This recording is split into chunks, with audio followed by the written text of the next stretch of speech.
I think you should tell everyone what Thanksgiving plate the Dallas Cowboys are. I would love to, actually. This is the greatest idea I've ever had. And I've had some pretty good ideas, but this one, maybe the best ever. I was sitting at home last night, and I was thinking about Thanksgiving dinner, because it's only 2 weeks away. You're very excited for this. And it's one of the best days of the year, one of the best meals of the year. Can't wait. And then I started thinking about the Cowboys, because they play on Thanksgiving Day. You're going, right? I am. I'll be in attendance for the game. Very excited. I've never been before. I've always wanted to go, kind of a bucket list type of item. So, yeah, we're going to go.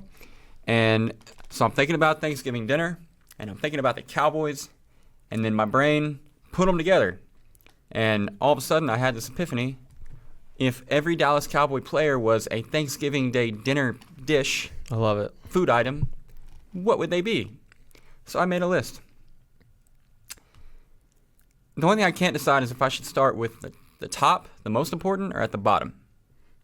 I think you should honestly start at the top. Okay. Because I feel like the first thing that you're going to talk about kind of sets up the rest of the dinner. You know what I mean? You're right. Okay, so very clearly the number one food item is turkey. Some people like turducken, but we're going to go turkey here to keep it simple. Come on, go turkey. The turkey is quarterback Dak Prescott, because when the turkey is good, it's really damn good. But turkey can be a fickle beast. Turkey is kind of complicated to prepare. Any misstep in its preparation, and it'll come out dry, which is terrible. That requires copious amounts of gravy or whatever else to just try to make it, palatable. Right. And at the same time, when it's properly prepared and dressed for success, the turkey is the focal point of the meal. The turkey is the star. Even when it's done correctly, though, everybody has a certain part of the turkey they like. Some people are dark meat folks. Some people, I don't know who they are. They're terrible people, but they're white meat folks. I agree. I'm with you on that one. Now, the dark meat and the white meat vary substantially in flavor and consistency and in satisfaction. If I get a plate full of white meat, I'm not going to like it. So it's kind of like when the Cowboys decide to abandon the zone read in any sort of Dak running game and they try to just go Dak drop back the whole game. It's a lot like white meat. It's just not very satisfying. And I don't know very many people that enjoy that. So because of the complicated process of preparing the turkey for the game and the necessity of crafting the game plan just so the turkey is able to fulfill any potential that it had going into that game, I think the turkey is Dak. I love it. Also the quarterback, so it works very good there. Now the stuffing. The stuffing is Ezekiel Elliott, because while the turkey gets the first billing and or wins the NFC Rookie of the Year, despite the fact that the stuffing led the league in rushing and was the better player, the stuffing is the real MVP. And everybody knows it. You know it, I know it. Yep. Not only is it the best dish on the table, but its versatility makes it the most important dish on the table, particularly late in the fourth quarter when you're heating up that third helping and you need to lean on a dish to kind of carry the team on its back. That third plate, some of the food starting to get a little iffy. It's a little lukewarm. You're getting the scraps. Not everything reheats just right. You might be down to white meat, for example. The stuffing makes everything okay because the stuffing reheats fantastically, and it can always be counted on to get those tough yards. That's the stuffing. That's Zeke. I think Zeke might have been eating a lot of stuffing lately. He does look as though he has been leaning on the stuffing. Yeah, he's a little thick. I'm not taking shots at you, Zeke. No, he's obviously still incredible. I'm just saying big game on Sunday night. Some of the sideline shots on Sunday night were not very flattering. I mean, look, sometimes when you've had a whole lot of stuffing, you can still hurdle a safety, but you can't necessarily outrun the defense. It takes a lot out of you to get over that safety. Yeah. So, no, he was the best player on the field. Best player on the field, best food on the table, stuffing. Agreed. The gravy is the offensive line, because no one talks about the offensive line or the gravy unless it's bad. Gravy is absolutely crucial. In fact, an argument could be made that gravy is the most essential piece to a successful Thanksgiving Day meal. much like the offensive line. No one's ever, however, going to say that the gravy is their favorite dish, just like no one's ever going to say that Zach Martin is their favorite Cowboy. So, essential, but not flashy. Good gravy can cover up a mediocre meal, and at the same time, if the gravy is not good, or in the case of Travis Frederick, missing altogether, every other item on your plate has to be at the top of its game because it can't be hidden. Right. Offensive line is the gravy. Boom. And I didn't single any guy out, aside from Zach, because gravy runs together. That's right, it does. This is great. I know. The mashed potatoes are the defensive line. Often viewed as a luxury item relative to the Thanksgiving Day meal as a whole, but if you have some killer mashed potatoes, it can transform the entire meal and allow numerous other dishes on the plate to play over their head. Mashed potatoes provide a foundation that allows gravy to take its game to the next level, just like a great pass rush makes the secondary look better, and just like strong interior line play can keep the linebackers freed up to make plays.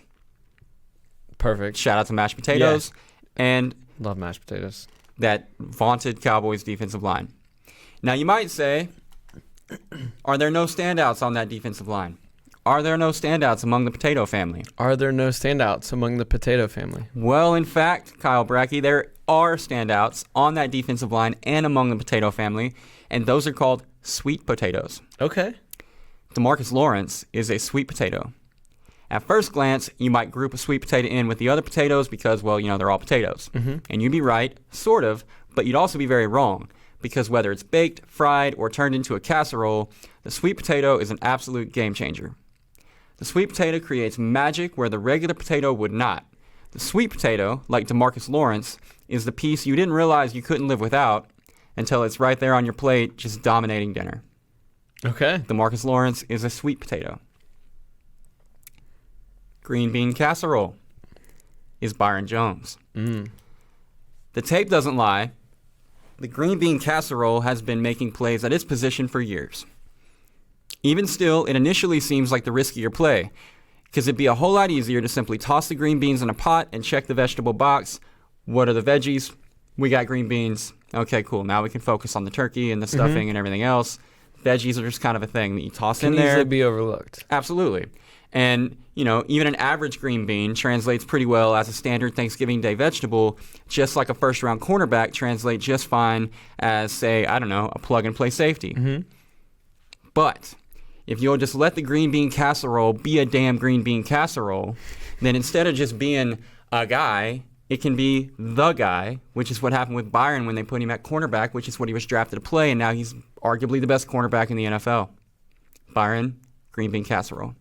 From now on, when I see these players, I'm gonna think of the food too. You know what? I hope so. If so, this exercise is well worth it. Next on the list, we have rolls. Okay. The dinner roll, right? Who is the dinner roll? Amari Cooper is the dinner roll. You might be able to convince yourself that you can do without a dinner roll. You know, just bread after all, spread some butter on it, a little slice of, I don't know what kind of bread you eat. We go Miss Baird's. Yeah, sure. So slice of Miss Baird's, same thing, right? It'd be a mistake, though, if bread, you did that. Well, some people think bread is bread. Jerry and Stephen Jones might have just thought bread is bread. But they were very, very wrong. The roll makes everything better. The roll spreads the field. The roll demands attention.